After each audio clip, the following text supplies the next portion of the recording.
I'm joined by Boston Power player and credit expert Nik Tsoukalis from Key Credit Repair.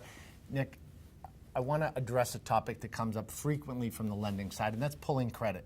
A lot of times I'll be talking to a borrower and explain that we have to pull credit for the pre-approval, and they get anxious because they don't want their credit pulled. So bottom line is, does a credit pull affect somebody's score?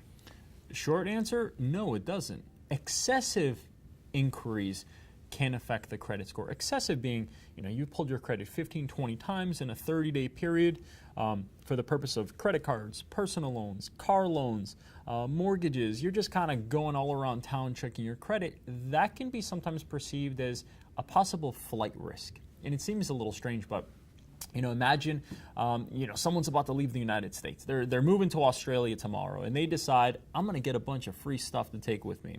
So they go all around town and just start applying for different things at all types of different banks to see how much they can rip off these banks for and get a bunch of free stuff.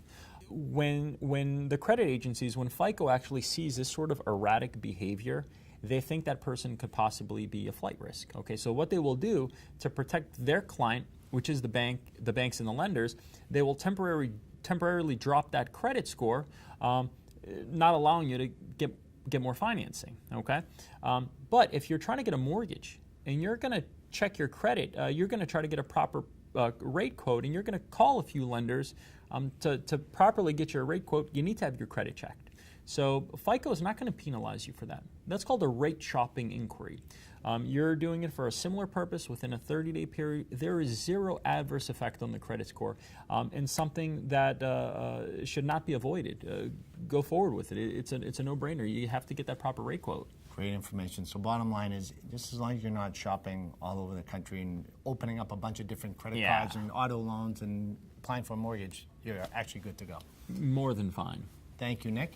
And if you have questions about your own credit or would like to reach out to Nick and his team directly, you can go to his website at keycreditrepair.com. And remember, you can also follow Nick right here on our page on boston.com.